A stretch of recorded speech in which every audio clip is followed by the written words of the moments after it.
Salam, mən Səmədov İslam. Bugün sizə Səlcuq dövləti haqqında bəhs edəcəm.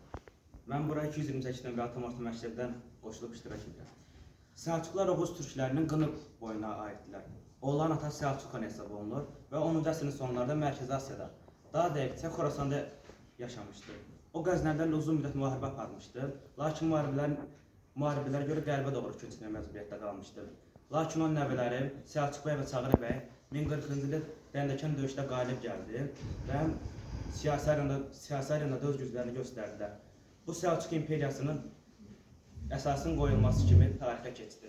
Dövlət qısa müddətdə genişləndi və indiki İran, İraq, Azərbaycan, Anadolu və Mərkəzi Asiyanın bir hissəsini ələ keçirdilər. 1055-ci ildə Toğrul və Bağdad ələ keçirməyi təbii ki, tarixdə böyük qızıl hərflərə tarix yazıldı. Bunun səbəbi isə Abbasi xilafətin himayədarı oldu və bu Səlcuq dövləti müsəlman dünyası rəsmi lider kimi tanınmasına səbəb oldu. Səlcuq sülaləsinin tanınmış hökmdarlarından biri də Alparslandır. Alparslan hakimiyyət dövrü çox uğurlu olmuşdu. Onun ən böyük qələbəsi 1071-ci ildə Malazgirtdir.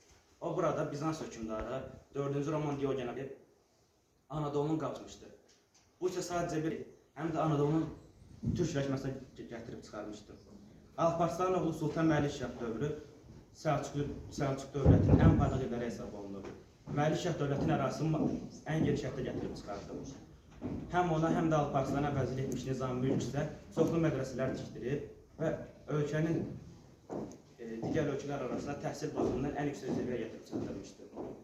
Vəzir Nizami Mülk siyasi rəhbər deyil, həm də elm və təhsil sahəsində böyük islahatlar eləmişdir. Onun açdırdığı mədrəsələrdə İbn Sina, Ömər Xəyyam və Ərqəzali kimi müdriklər təhsil almışdır. Səlcuq dövlətinin Azərbaycanla əlaqələri. Səlcuq dövləti bildiyimiz kimi türk dövləti idi və Anadoluda türkləşmənin ilk addımını atan dövlətlərdən biri idi. Bunu isə vaxtda qeyd etdiyim kimi Alparslan 1071-ci ildə Malazgirt qələbəsi gətirib çıxardı. Azərbaycan isə Səlcuq dövlətinin böyük vilayətlərindən biri hesab olunurdu və ticarət yollarının üzərində yerləşdiyi üçün çox önəmli idi. Bu dövrdə bizim Təbriz şəhərimiz çox önəmli rol oynayırdı.